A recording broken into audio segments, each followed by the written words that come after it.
Sim, eu estou. Sim. Foi agora. Todos. Nós somos a equipe Hive e a gente vai apresentar o nosso trabalho hoje, que é o Pet Show. A equipe é composta pelo Caleb, pelo Guilherme, por mim, Natália, e pelo Thiago. Tá? Revisando uma vez mais o objetivo do projeto, alguns dos nossos objetivos são o agendamento de serviços para animais domésticos e fornecer uma plataforma integrada na qual tanto pessoas físicas quanto pessoas jurídicas poderiam fornecer seus serviços. Fornecer, além disso, perante esses serviços, um sistema de avaliação que fosse mais assertivo. Opa, estou escutando bastante eco. Pronto, agora sim. Mais assertiva e afetuosa, ou que ao menos levasse em conta o cuidado que aquele prestador de serviços está tendo perante o animal. Fornecer também algum tipo de método de comparação entre os prestadores para auxiliar os donos de animais de estimação nessa escolha entre qual prestador ele deveria escolher. E também fornecer algum serviço de geolocalização para auxiliar nessa escolha também. Tá? Mostrando o escopo do nosso projeto dividido em fases. Na POC a gente mostrou parte do cadastro e login, e bem como a visualização e deleção de animais de estimação, né? Então, um CRUD de animais de estimação. Ressaltando aqui a funcionalidade de que um cliente pode cadastrar os seus animais de estimação e indicar qual animal de estimação será acolhido, né? Será tido o serviço no momento do agendamento do serviço perante um prestador. Tá? Hoje no MVP a gente vai mostrar, além disso, algumas outras funcionalidades. A tela de inserção de dados dos prestadores de serviço, então o cadastro de um prestador de serviços. Tá? A visualização dos serviços, de todos os serviços que a gente tiver cadastrados na plataforma, sob forma de lista. A visualização, então, dos prestadores de um certo serviço cadastrado. A visualização de todos os serviços prestados por um prestador. E o nosso processo, que está sendo mostrado aqui no MVP, é a parte de avaliação dos serviços, de acordo com parâmetros previamente definidos, né, que a gente selecionou, correlatos ao ambiente PET. Tá?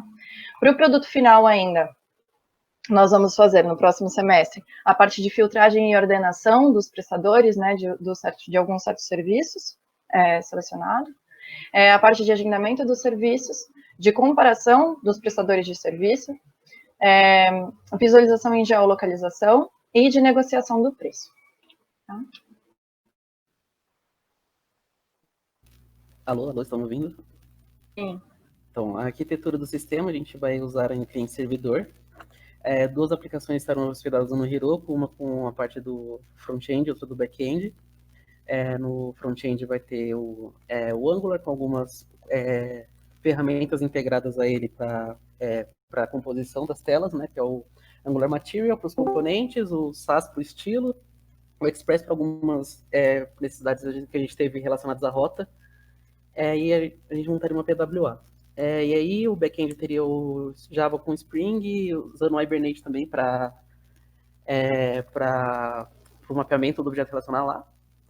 E aí eles se comunicariam através de uma API, de APIs RESTful. Pode ir para o próximo já, era só isso que eu tinha a dizer.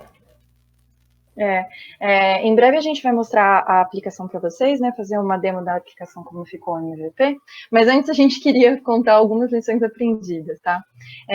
Nós vimos que nós estávamos fazendo a divisão das tarefas de uma forma que não nos cabia, então a gente estava colocando tarefas muito grandes para serem feitas em uma sprint de uma semana, então menosprezando aí o esforço que seria necessário nessa sprint, e por vezes, inclusive olhando os nossos burn down charts, a gente vê que em algumas sprints a gente não pontuou, né? Porque nós tínhamos determinado tarefas muito grandes para cada um dos integrantes, e aí a partir de então, e olhando esses gráficos de burn down também, a gente identificou que a gente tinha que fazer uma divisão mais detalhada, né? Realmente uma separação de tarefas mais bem definida, tendo certeza absoluta que aquilo conseguiria ser completado em uma sprint. A parte de comunicação também foi bastante importante, nós tivemos alguns retrabalhos por conta disso, então, por vezes, uma pessoa estava passando por uma situação complicada e comentava isso no nosso grupo de WhatsApp, que é o canal que a gente usa para se comunicar diariamente, e essa pessoa, e uma outra pessoa do grupo já tinha passado por aquela situação também, mas não tinha comunicado, por exemplo, né? Se houvesse comunicado antes, talvez esse problema, a segunda pessoa não tivesse passado por isso, né? Um desses pontos. Um outro ponto é, por exemplo, algumas estratégias de desenvolvimento, que por vezes a gente, passado um certo tempo de desenvolvimento, a gente entendeu que aquilo deveria ser mudado, e aí por conta disso, da gente não ter se comunicado de forma mais efetiva no começo, a gente teve alguns retrabalhos nesse sentido, mudando a estratégia de codificação.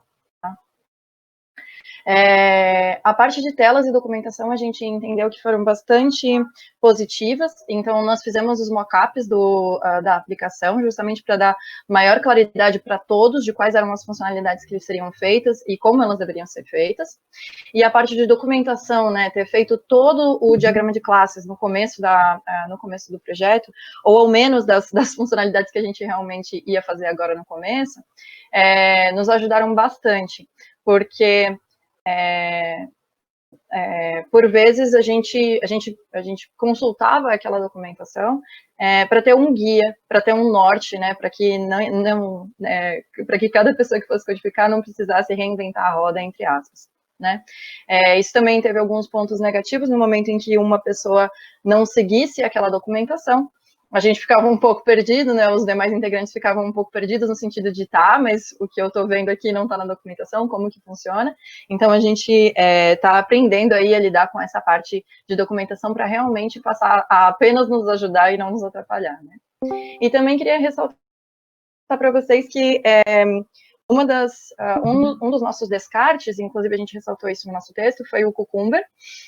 Nós começamos utilizando essa ferramenta para fazer os nossos testes unitários, mas a gente viu que a ferramenta de JUnit ia ser, nós pensamos em utilizar as duas inicialmente, e aí quando a gente começou a utilizar o JUnit, a gente viu que não seria necessário mais utilizar o Cucumber, porque a gente já tinha tudo dentro da ferramenta do JUnit, tá? Então, esse foi um dos nossos descartes também. E agora, o Guilherme vai apresentar para vocês uma demo da nossa.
you